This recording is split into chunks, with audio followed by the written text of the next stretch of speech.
He was the biggest Magic Johnson fan ever. Like it was to the point where, you actually made a name for yourself, and people actually called you Magic. Like from wearing his sneakers to his just had to have his jerseys and just playing exactly like Magic Johnson. From talking about from the past, and actually shot like him too. So, and outside of that, he was actually a really good basketball player. But he reminds you of Magic Johnson. We'll start with the hangers, with the socks. So sitting on the wall playing hangers, throwing sky hooks like we was out there. Then we measure tapes like he's Magic Johnson. Put the jersey on, the purple arms. It's like Irvin Magic Johnson out there. Washington Avenue, oh man, that was the ceiling of the cake. 6th grade, I'm sitting in the stands, looking at this dude, man, dribbling down court. There's about 5 seconds left, man. This joker goes, he goes all the way to the sideline and throws up a sky hook 3.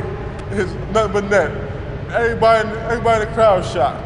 I said, this guy just analyzed Magic so much, man. He's throwing sky hook 3s like, man, it was insane. That play right there just set the whole summer off. I ain't want to watch no more basketball after he made that sky hook 3. Because I don't think nobody in that gym made a sky hook 3-pointer before.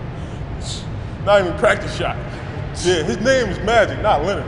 Everybody call him Magic. Everywhere he goes, they call him Magic. What's up, Magic? Baby Magic. Joker be on the fast break, hit the joker. You don't know where the ball going. He hit somebody with a pass. Like, oh. Well, I remember before I even met you, I heard about you. And they said, there's this guy on PAL that plays for Pleasantville, and he plays just like Magic. I'm like, nah, get out of here. Ain't nobody can be Magic. So when I finally got to see you, I'm sitting on the bench watching pass go zoop, zoop. And I'm just like, wow, like this guy is he's really Magic. I mean, he's had his ball handling down, his hook shot down, the passes down.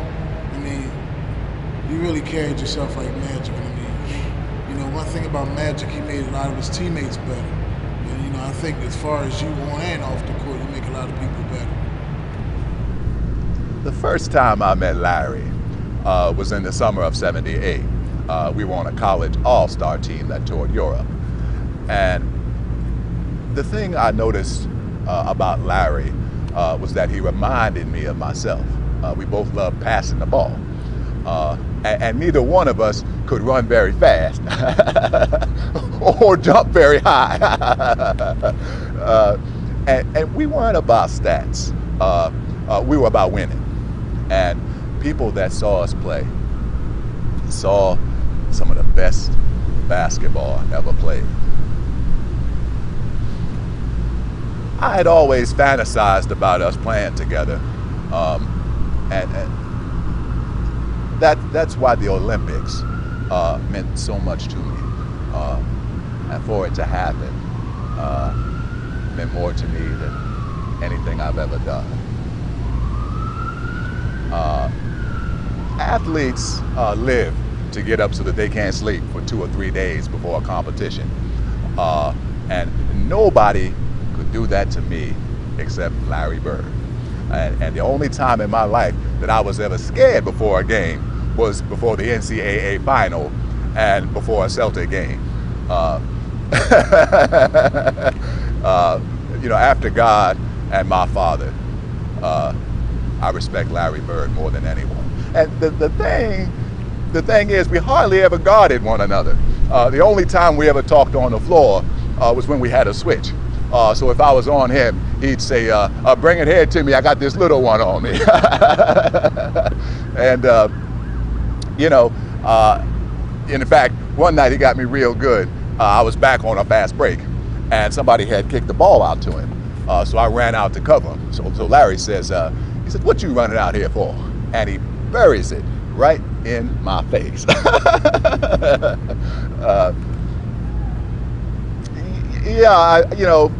Oh man, I mean, Larry, 3 of our first 5 games against each other in the pros, I had missed because of injury.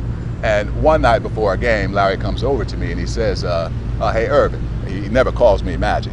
He says, sit back and enjoy the show. The whole year. Because when the new schedule came out each year, I would grab grab it and circle the Boston games. For me, it was 2 and the other 80. And during the season, the first thing I checked was Larry's line. And if he had a triple-double, then I knew I wanted one.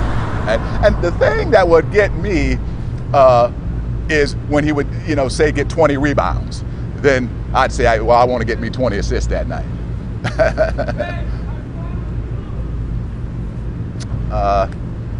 Larry helped to improve my game and making me play at a level I don't know how I got to myself. 35 years old. Been married 11 years. And I got a boy who sleeps on the living room couch. And all I got to give him is stories about how rich white people live. Damn eggs. Damn all eggs ever was. Son, don't make the mistake of running that girl away from you. Why? What'd she do for me? She loves you. Mom, I'm going out. I just want to go out somewhere and be by myself for a while. We're going married, don't you wait on me. Oh, go ahead, married, don't you wait on me. Well, might not want you when I go free. Oh, I might not want you when I go free. I've done a little bit of stealing here and there, but I ain't never killed nobody. Can't speak for nobody else. Y'all got to speak for yourselves. But I ain't never killed nobody. You killed Crawley just as sure as you had pulled the trigger. Just ignorant. Downright foolish for you to say something like that. You ain't doing nothing but showing your ignorance. That nigga was here right now. I'd whoop his ass for getting me in line and shot. Crawley ain't knew about the wood. We told the man about the wood. Ask Ron. He knew about the wood. He seen we was sneaking. Where else would we be out there at night? Don't come telling me nothing about Crawley ain't knew nothing about the wood. Them fellas come up on us and try to bully us, and Crawley tried to get us. What? Nothing. You heard me describing it, right? Whole thing with the axe. Me chopping my way through pines. Whole city sprouting up around. McKee City. Love the way that sounds. McKee City.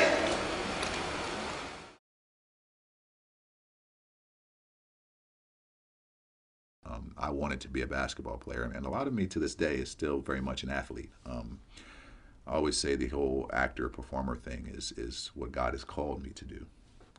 But inside is an athlete, is a basketball. Is that young man who wanted to be a basketball player, who wanted to be Magic Johnson on the court, is still there, And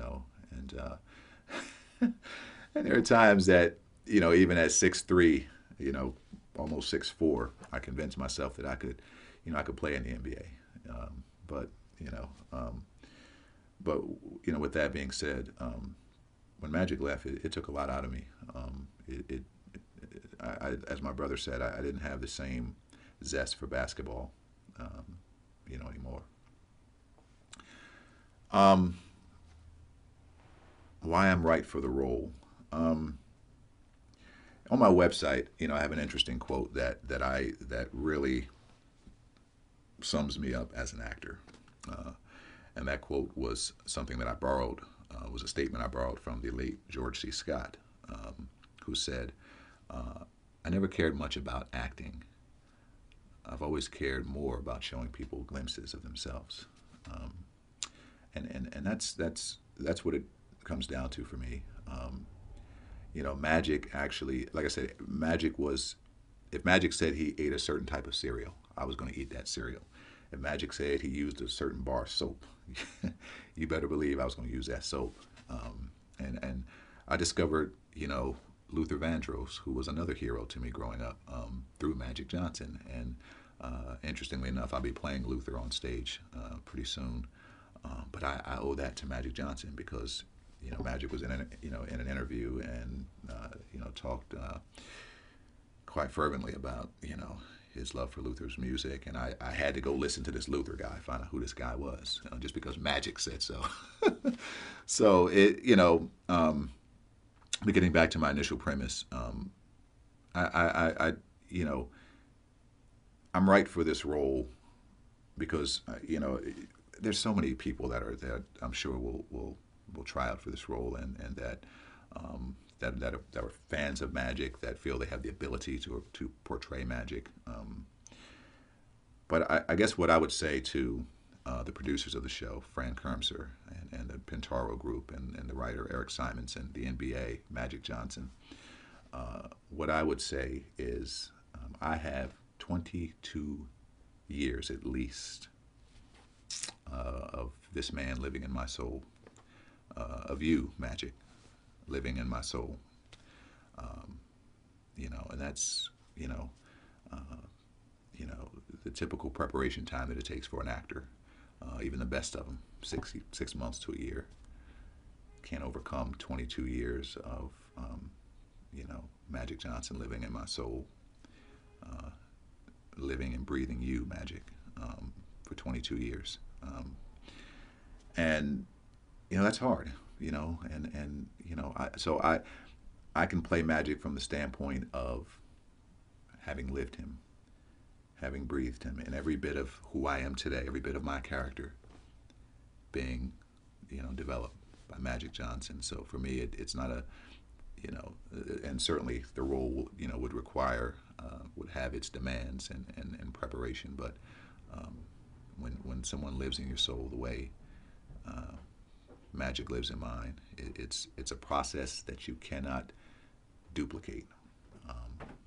And I feel ultimately, and I'm bold enough to say it, that I think this is my destiny.